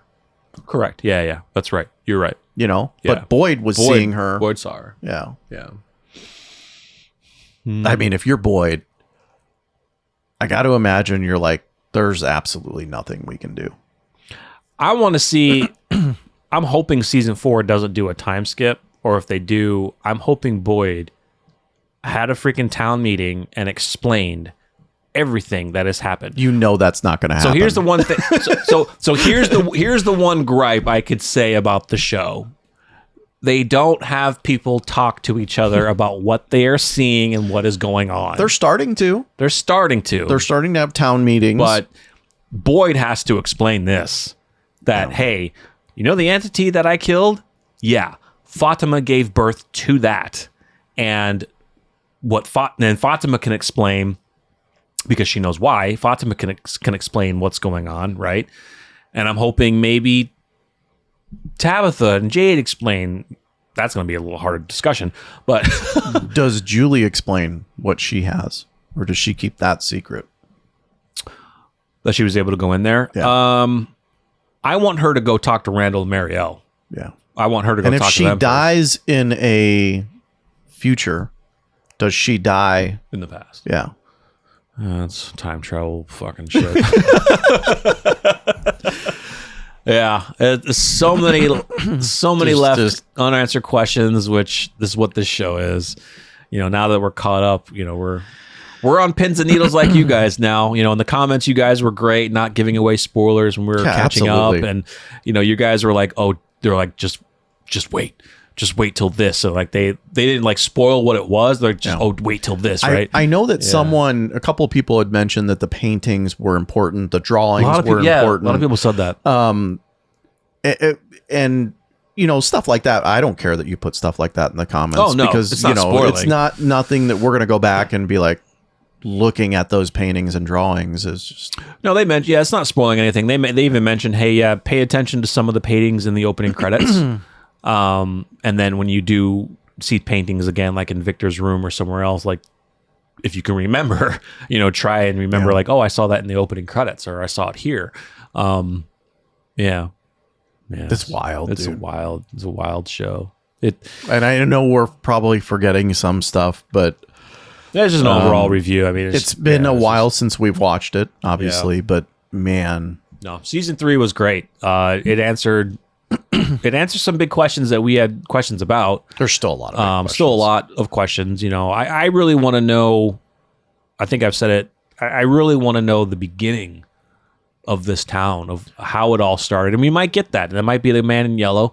Could be maybe the Komodo woman. But I think it goes back. I want to see how far is it. 1600s, 1700s. I just want to know of how it all began. I think it goes back further, but the huts and the stones. That's early settlement. Yeah. And the figures that they had set up, I mean, look like the figures on the talismans. Yeah. They were used... or the shape of them. And kind of what Jade explained, they're used... they're not creepy. They were used as like a deterrent, you know, protecting the town from evil spirits, you know, kind of like that. Like a talisman. But yeah, that was early settlement. That was stone huts, stone houses. But also there's sacrificing stones. The sacrificing stones, yeah. And there were in the cave. In Jade's vision, there were sacrificing stones in the kids. Yeah. And there were 6, maybe 8. Yeah. Something like that. Yeah. Just it's unreal. I'm gonna have to go look at. I'm gonna go Reddit deep now. Reddit deep now. He's gonna be lost. He's supposed to be cleaning up and putting up Christmas decorations today, but he's gonna get so lost in Reddit. Actually, I got to do that. That his wife is and don't tell me. I don't care. I'm in the Christmas spirit, and I want to put them up before Thanksgiving. And apparently, his house gets decorated with a lot of gnomes. I like gnomes, but Josh says it's an abundance of gnomes. My wife likes gnomes. Yeah, they are cute. Yeah. Why don't they have eyes? I don't know. Can you let us know, guys? Why don't gnomes have eyes? The hills have eyes. Gnomes have eyes. No. Yeah, it's also because we're prepping for this puppy. Yeah. And I need to make sure that I get stuff done that I'm not going to be able to get done once we have this thing running around. Yeah. So, yeah, guys, I think that's what. How long have we gone? About an hour? Yeah, I think we've gone about an hour. Yeah. So we've discussed some good topics. We had, we definitely wanted to get our review of From and Daryl Dixon, but yeah, we'll be thinking of some videos to do. We're kind of on a break from reactions for a little while. Unless we find something. I know that we've done some reactions to some movie trailers, kind of zombie-related movie trailers. Maybe we can check those out. I really wish one of our favorite shows would have continued, because I keep seeing stuff in my Facebook feed about Black Summer being like the best zombie series on Netflix right now. And it's like, well, they canceled it. Yeah. God damn it. Yeah, that was... Go check out our reactions. Black Summer's still out there. That was a good show. Even though one of them just got blocked. They blocked one of the episodes. It's like, why? Stupid, man. So dumb. YouTube copyright. That's stupid. It's ridiculous. You want us to promote your shit? We'll promote it. Just give us a little money. Which we don't do. Like, we don't make shit. It's not our job. I mean, it's not our primary job. We do it for fun. Yes, we get monetization. We do this because of this. Yeah, we do this because of this. Chilling, talking. Yeah. Being able. I mean, YouTube is a grind. The people that actually do this for a job. I've seen some where, they posted a video where they're like, YouTube is our job now. I just quit my main job. Oh, and man. YouTube is my job now. I'll tell you. Wow, dude. No, yeah. Look, wow. it's a big jump, but I'm a firm believer. Like, you want to get anywhere in life, you got to take risks. You got to jump. Yeah, I mean, if you got the channel with the viewers, you get steady views where your monthly income is higher than what you would make at your normal job. If you have good sponsorships, great. I mean, I'll tell you this straight up. Like, if I didn't have a family, 2 kids, and you didn't have work, we'd probably expand this thing a lot further. But it is what it is. Now, I will tell you, content creators next year, when GTA 6 comes out, oh god, dude, they're gonna be making so much money. Yeah, you gonna do it? What? You gonna do it? Do what? A channel? No. You should, dude. No, I don't have time anymore. It's tough to do, but you should. I'm definitely gonna be playing GTA 6. I'm gonna be fucking. I'm gonna be stealing some. How long before? I'm gonna be killing some people. How long before it comes out on PC? It's usually a while, isn't it? Usually a while. Unless they're coming up, unless they're going to try to do deal. Yeah, it's usually the consoles usually get it first, and usually PC a couple months later. I think I might wait. Yeah, there's a lot of people that'll get it on PC just because, with PC eventually, depending if they lock it down, you can do mods and things like that. But I've never really played a lot of AAA games on PC. I know that you can get kind of adapter to where you can use your controller, like for PlayStation, Xbox. I just haven't done it. But yeah, I know that some games run better on PC than they do on the consoles, because with PC you can adjust your graphics and everything a little bit better. But then you also get the games that run better on console and they run shit on PC, on even the same AAA game. It takes longer for PC to patch it because they have to deal with NVIDIA chips and AMD and all the stuff they have to get right in order to run properly. But got my 5090. Seriously? Yeah, I told you. Yeah. Oh yeah, that's right, you did. Yeah. I still got a 3080. It's a laptop. Yeah, I got a PC. It's a 3080. It still does well, but I do need to get mine's a laptop, but I'll tell you what. That laptop was beautiful though. No issues whatsoever with the laptop. That's good. Dell Alienware. Now, the only downside to that is the screen is not OLED. But dude, I'll dock it to an OLED monitor, right? But no issues with it. I highly recommend the Area 51 Alienware. If you want a gaming laptop, highly recommend. Good power source too, like and good cooling. Hell yeah. Yeah, for sure. Never had an issue with it. Yeah, I've known Anywhere has always been really good. There have been heating issues on their previous models, but the way they vent the air out the bottom through the sides of the sides, it's light years better than the previous models. Nice. Just in my experience. Yeah, for sure. And that 5090. 50 knots, glorious, dude. I would love a 5090.